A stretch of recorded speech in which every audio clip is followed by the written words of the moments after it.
Tahu nggak sih, ada desa di bumi yang kelihatannya kayak markas alien, namanya Kandofan. Ada di Iran. Serius, rumah-rumahnya bukan dari bata atau kayu, tapi dari batu besar, berbentuk kerucut. Kelihatannya kayak sarang lebah raksasa. Yang bikin makin mind-blowing, ini bukan bangunan modern. Sebagian sudah dihuni ratusan tahun. Di dalamnya ada kamar, dapur, bahkan jendela. Karena dindingnya tebal dari batu, suhunya bisa tetap sejuk saat panas dan hangat saat dingin. Bayangin tinggal di rumah yang literally nyatu sama gunung.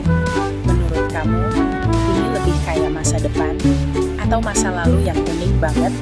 Tulis di kolom komentar ya.